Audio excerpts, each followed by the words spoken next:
For some people, depression isn't something you just get over.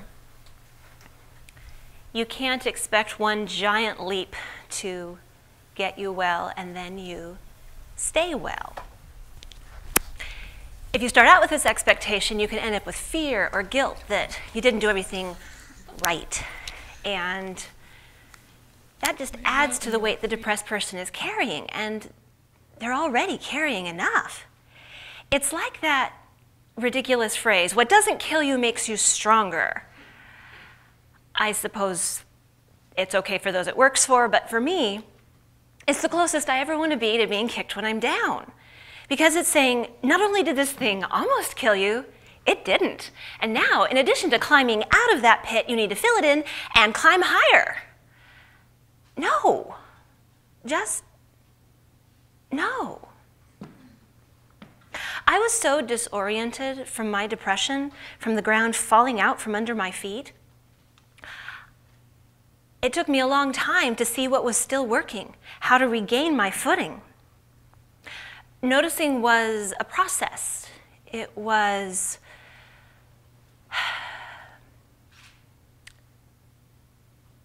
a juggling act. And eventually, I came up with a progression. It goes like this: competency, failure, mindfulness, courage. To me, these are the stepping stones away from depression and toward health, or out of the depression like I have, because every depression is as different as the person who carries it. Now, when I say depression, I'm not talking about a synonym or a hyperbole of sad. I'm not talking about the opposite of happy, or a mood you shift in or out of. But I'm good. I like to describe depression as a check engine light on the human body.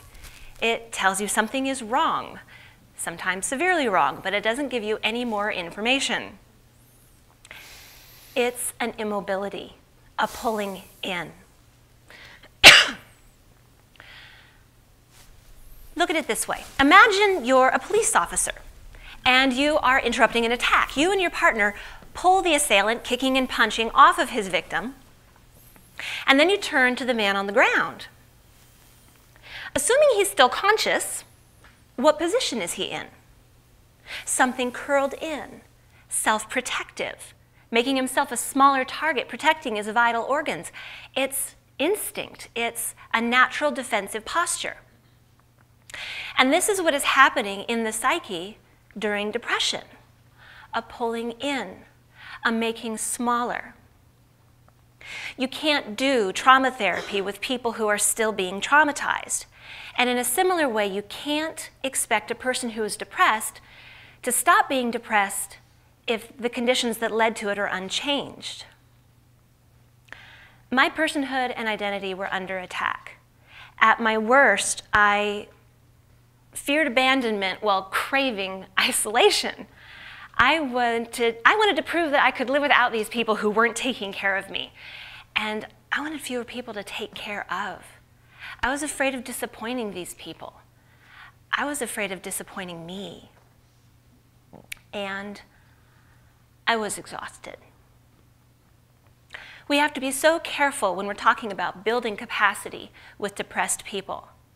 It's useless and bordering on cruel to just tell a depressed person to try harder. Try harder is not encouraging. It is not moving the depressed person toward courage. It is an indictment. It is a scold. Depression drains you, and you're not going to be able to try anything without some kind of infusion of energy and hope, because you have to believe that what you're doing is going to make a difference. Building capacity with the depressed is not about becoming more. It's about becoming your true self, your full self, and it's about letting go of ideas or behaviors that entrap or constrain you. I've read it's true of children, and I've never outgrown it. To be effective, we need something we do well, a place of competency. It's an anchor and a starting place for exploring the world and it's a fortress to return to when the new or the unexpected overwhelms. Mine is writing. I can't tell you how many times over the years I have had this need to write. Keyboard, paper, it doesn't matter, and most people don't seem to understand. I barely understand, except I know the relief I feel once I have written. I eventually made the connection that writing, being my place of competency, built my confidence, and confidence was a way to gather energy. Writing anchored me and kept me as level as I was. It was a way to connect with God. It was a connection to other people. It was a way to name things that needed naming before I could deal with them in real life. I like to define courage, this ideal of health that I'm striving for, in two parts. There is this awareness of risk or danger and a willingness to endure it, to push through despite the danger. Competency is a stepping stone to courage because it means that this decision is a little less crazy. It's a little more doable. We're not flinging ourselves naked into the void. We have this strong rope and a harness. We bring skill and hope and expectation into the decision to act.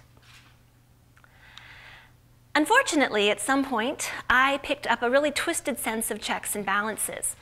I refused to let go of this strength. But as a result, I felt that I needed to equally own my weaknesses, my brokenness. It's only fair. So that meant that anything critical someone wanted to say to me, I'd take it. This litany of my faults and my flaws, and I just heard these things on loop in my head. One of the most insidious things about depression is that it creates the environment in which it is most likely to thrive. Isolation, confusion, and often destructive thinking. One form of destructive thinking is this thing called rumination. It's fixating on negative thoughts or problems to the point that they interrupt your life. Now, we all know that thinking about our problems is an important way of solving them. But there is a point of diminishing returns. Rumination takes our loose thoughts and winds them up together into a tangled, almost tangible mass that adds to the weight we're carrying in depression. So I heard these words and I took them, cruel words, rebattering my bruised heart, until one day I was washing dishes. This flow of words was suddenly interrupted. And I heard this question that I still wonder might have been from the heart of God. And it asked me if I would speak this way to my sweet friend Jana. And of course, my mind instantly replayed what it had been playing, and I was horrified.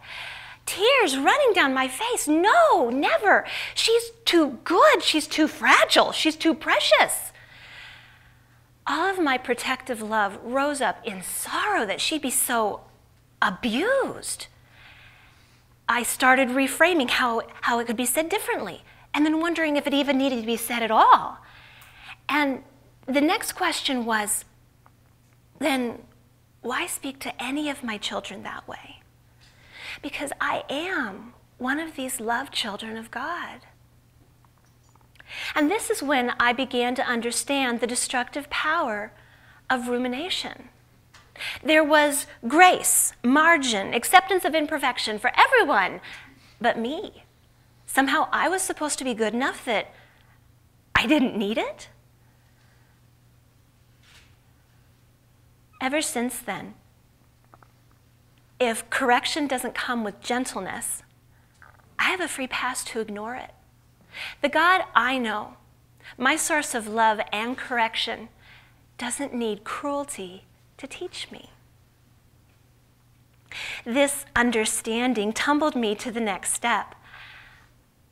And it made me laugh a little bit because on paper, it's the opposite of the competency I found so valuable.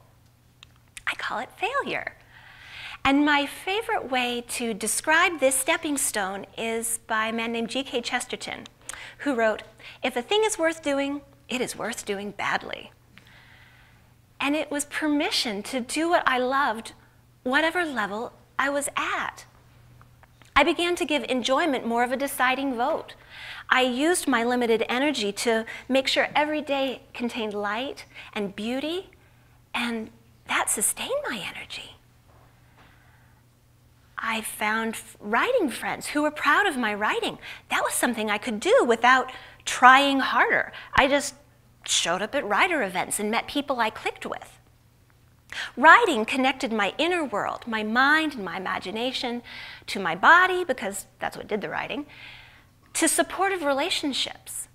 It was the first time I realized how integrated all of me is. What accepting failure let me do was to separate myself a bit from this imperative of figuring everything out. I shifted my focus away from the things I didn't know and managed my limited energy by limiting what I focused on.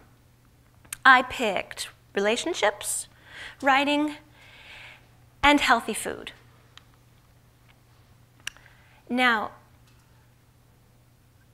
accepting failure builds into this courage the same way that competency did. It makes courage a less crazy thing to lean into. That bottomless pit that I've been fearing isn't quite bottomless. So by limiting what I focused on, I limited my risk, but I also was able to look straight at what was building my energy, what was helping me to become more of who I was. I focused on relationships, meaning I spent time with people who valued me, who genuinely liked me, and I leaned into writing because I knew it was so strong. It was the healthy eating part that ended up surprising me and linking me the rest of the way to courage in ways I hadn't anticipated. Now, a while back, I stopped eating gluten and soy ingredients for reasons having nothing to do with my depression.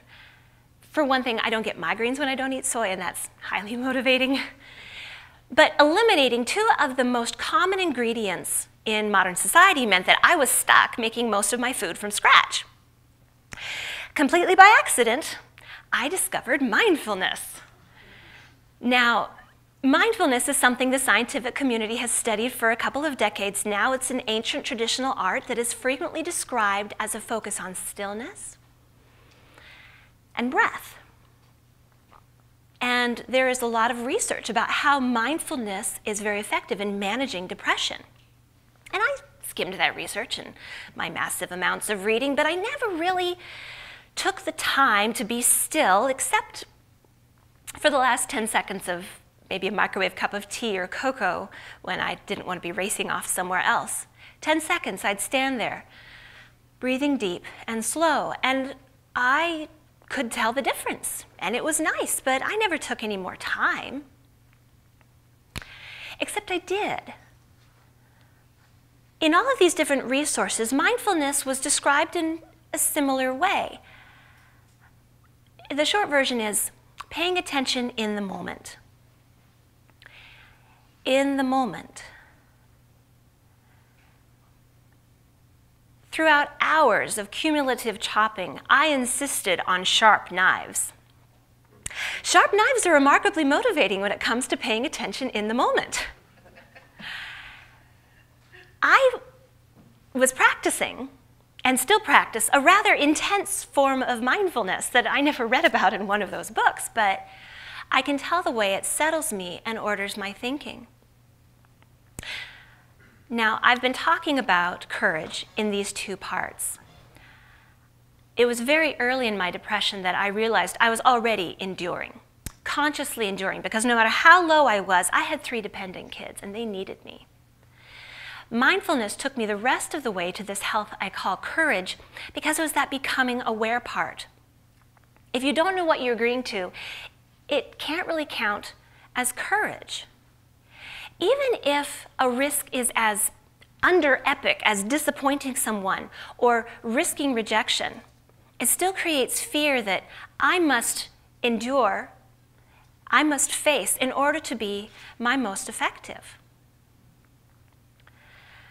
But all this I understood far after the fact. My competency in writing, accepting failure without ruminating on it, discovering mindfulness through sharp knives and microwave countdowns. These things all pulled me thread by thread out of this tight ball I'd wound myself into.